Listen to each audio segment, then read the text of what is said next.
എന്റെ പ്രിയപ്പെട്ട പൈതലേ, നീ എപ്പോഴും ഇല്ലാത്ത കാര്യങ്ങളെ ഓർത്ത് സങ്കടപ്പെടുകയാണോ?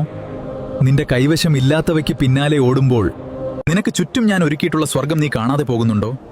ഓരോ പ്രഭാതത്തിലും നീ കാണുന്ന വെളിച്ചം, നീ ശ്വസിക്കുന്ന വായു, നിന്നെ സ്നേഹിക്കുന്നവർ, ഇവയൊന്നും നിന്റെ അവകാശങ്ങളല്ല, മറിച്ച് എന്റെ സമ്മാനങ്ങളാണ്.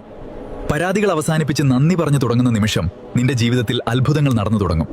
വലിയ നേട്ടങ്ങൾ ഉണ്ടാകുമ്പോൾ മാത്രം സന്തോഷിക്കാൻ കാത്തിരിക്കരുത്. നിനക്ക് ലഭിച്ച ഒരു നേരത്തെ ആഹാരത്തിന്, ഒരു നല്ല സുഹൃത്തിന്, ഒരു ചെറിയ പുഞ്ചിരിക്ക് നന്ദി പറയുക. നന്ദിയുള്ള ഹൃദയത്തിലാണ് എന്റെ കൃപ സമൃദ്ധമായി ഒഴുകുന്നത്. മറ്റുള്ളവരുടെ ജീവിതത്തിലെ സന്തോഷം കണ്ട് നിന്റെ ജീവിതം ഇരുളടഞ്ഞതാണെന്ന് കരുതരുത്. ഓരോരുത്തർക്കും ഞാൻ നൽകുന്ന പാതകൾ വ്യത്യസ്തമാണ്. മറ്റുള്ളവരിലേക്ക് നോക്കുന്നത് നിർത്തി നിന്റെ ഉള്ളിലെ വെളിച്ചത്തിലേക്ക് നോക്കുക. നിന്റെ കയ്യിലുള്ളത് എത്ര ചെറുതായാലും അത് മറ്റുള്ളവരുമായി പങ്കുവെക്കുക. നീ മറ്റൊരാൾക്ക് വെളിച്ചമാകുമ്പോൾ നിന്റെ പാതയും പ്രകാശപൂർണമാകും. പിശുക്കില്ലാതെ നൽകുന്നവന് ഞാൻ സമൃദ്ധമായി നൽകും. സങ്കടം